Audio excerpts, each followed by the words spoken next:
The second trend, redefining perfection, finding harmony in a less tidy garden.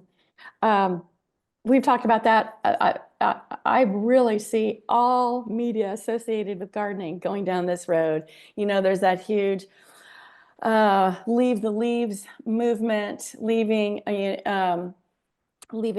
them fall into the garden and stay there and decompose naturally as much as you can. It's just good for the soil, it's good for the microbes, it's good for everything. Leaving the seed heads as late as you can throughout the year before tidying up in the spring, the leaves. So much research about insect and why to do that for the insects. Like this is just a little, the sweetest little thing. It's got an awful name, the sweat bee, but they burrow under mulch and under leaves is where they live in the winter. So if you strip everything away, you're really affecting the pollinators. But this trend also is embraces just kind of taking a more relaxed approach to your garden. And if you have a tree that's half dead or all dead, if you can leave it standing for a whole host of reasons, you're doing a good thing. And so that's called like a tree snag. Um, and this is one that I have in my garden, and it's a very old elderberry, native elderberry that's so big it's grown up into like a tree, and it's almost completely dead. But instead of removing it and planting something else, I cannot tell you how many birds absolutely love this tree because there's all these cracks and holes in the tree trunk, and it will fall down and blow down in a storm eventually. But this is looking at it through a different angle, and you can see that hole there. I have so many birds that make nests every single spring, and it's so fun to watch. And so if you can leave these to just naturally decompose as long as you can, and take that time to watch, because you'll be surprised at how much wildlife these tree snags support.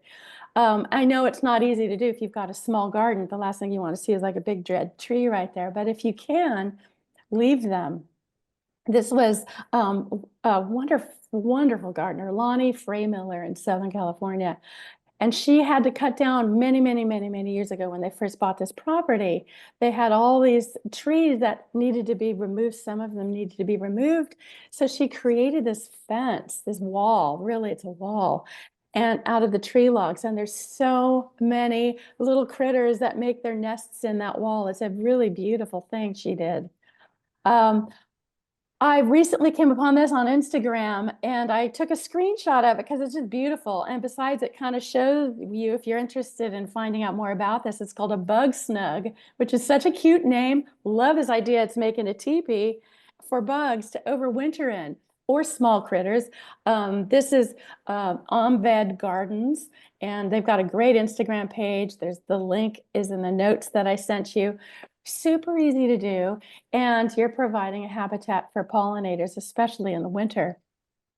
And of course, there's so many different types of insect hotels.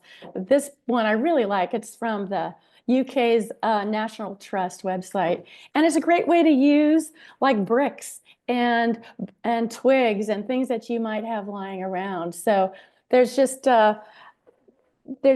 such a great movement, and I love it, about encouraging wildlife and pollinators to your garden in a whole To the host of different audience, ways. I'm sorry, Rebecca. That's okay. Go on. I'm done. To the audience, would you put in the Q&A, do you lean more toward tidy or leave the leaves and the spent blooms? Where do you fall on the spectrum in that regard?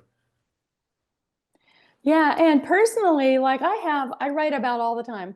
If anybody reads my blog out there, the wonderful allspice, the what is it, Calycanthus Aphrodite variety. I love that. It has really big leaves, huge leaves. So, and that's sort of placed, even though it's a biggie, it's kind of right up front in the middle of my yard, really visible. I don't necessarily want to see all those huge leaves sitting there in this massive pile. So what I've done is I've just gathered those up. It takes a second.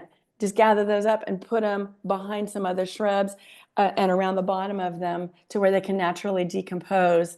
And I don't have to see those big ones. The small Japanese maple leaves, I have a ton of those, and they're really tiny. Those are great they can stay there all year round. It doesn't bother me at all.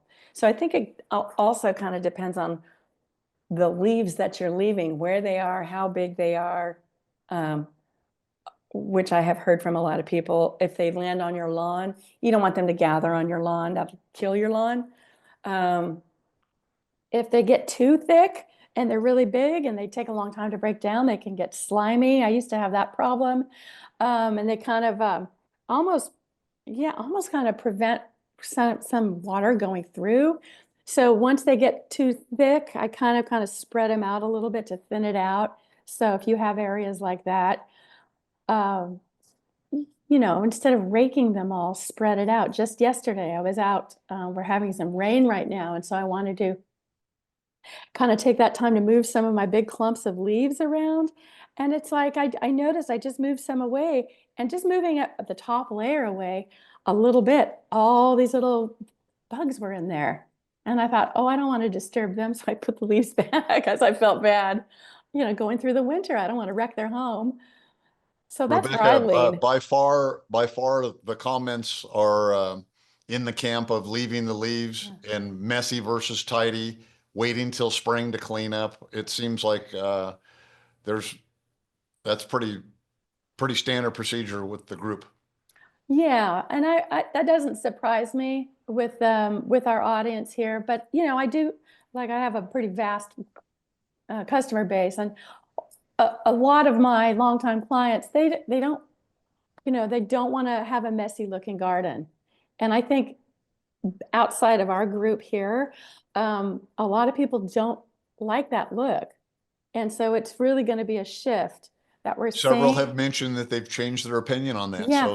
that's coming along. Yeah, and that's the definition of a trend, right? The more it's out there in the magazines and we talk about it, that shift is happening, which I love. I think it's great.